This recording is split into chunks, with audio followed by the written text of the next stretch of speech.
लग्नाचे दागिने म्हणजे श्रीमंत पेशवाई दागिने, नाशिकचे सुप्रसिद्ध सराफ मयूर अलंकार सराफ। ताज्या बातम्यांसाठी नाशिक न्यूजच्या YouTube चॅनलला सबस्क्राईब करा आणि बेल आयकॉनला प्रेस करा।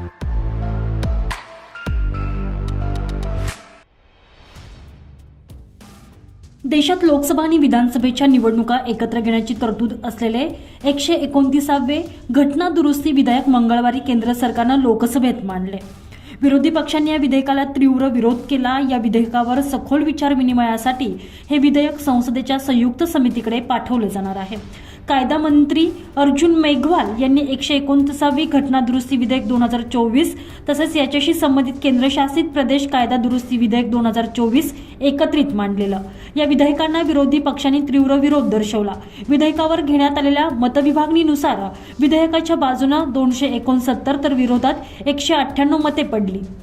केंद्रशासित प्रदेशासंबंधीचे विधेयक आवाजी मतदानाने सादर करण्यात आले। संसदेच्या नव्या सभागृहात एखाद्या विधेयकावर इलेक्ट्रॉनिक पद्धतीने घेतली गेलेली ही पहिलीच मतचाचणी होती।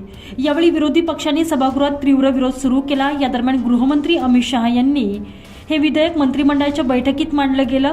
तेव्हाच पंतप्रधान मोदी यांनी ते संयुक्त समितीकडे पाठवण्याची इच्छा व्यक्त केली होती।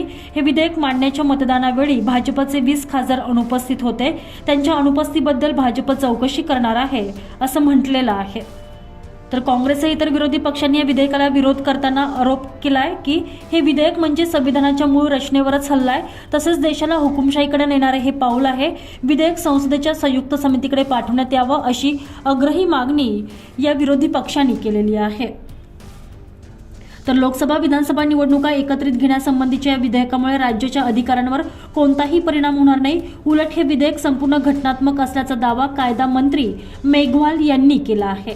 विधेयक संसदेच्या संयुक्त समितीकडे पाठवण्याबाबत त्यांनी सहमती दर्शवली आहे। तर एक देश एक निवडणूक या विधेयकाची काय वैशिष्ट्य असतील यावर एक नजर टाकूयात। देशभरात लोकसभा आणि सर्व राज्य विधानसभांच्या निवडणुका एकाच वेळी घेण्याची तरतूद आहे। एकत्र निवडणुकांमुळे निवडणूक प्रक्रियेचा खर्च मोठ्या प्रमाणावर कमी होईल। प्रशासकीय साधन सामग्री आणि सुरक्षा दलाचा वापर अधिक प्रभावी होईल। जर काही कारणाने एखादं राज्य सरकार बरखास्त झालं किंवा लोकसभेचा कार्यकाळ संपुष्टात आला तर निवडणुका फक्त उरलेल्या कालावधीसाठीच घेतल्या जातील। वारंवार निवडणुका घेतल्याने विकास कामांवर होणारा अडथळा दूर होईल।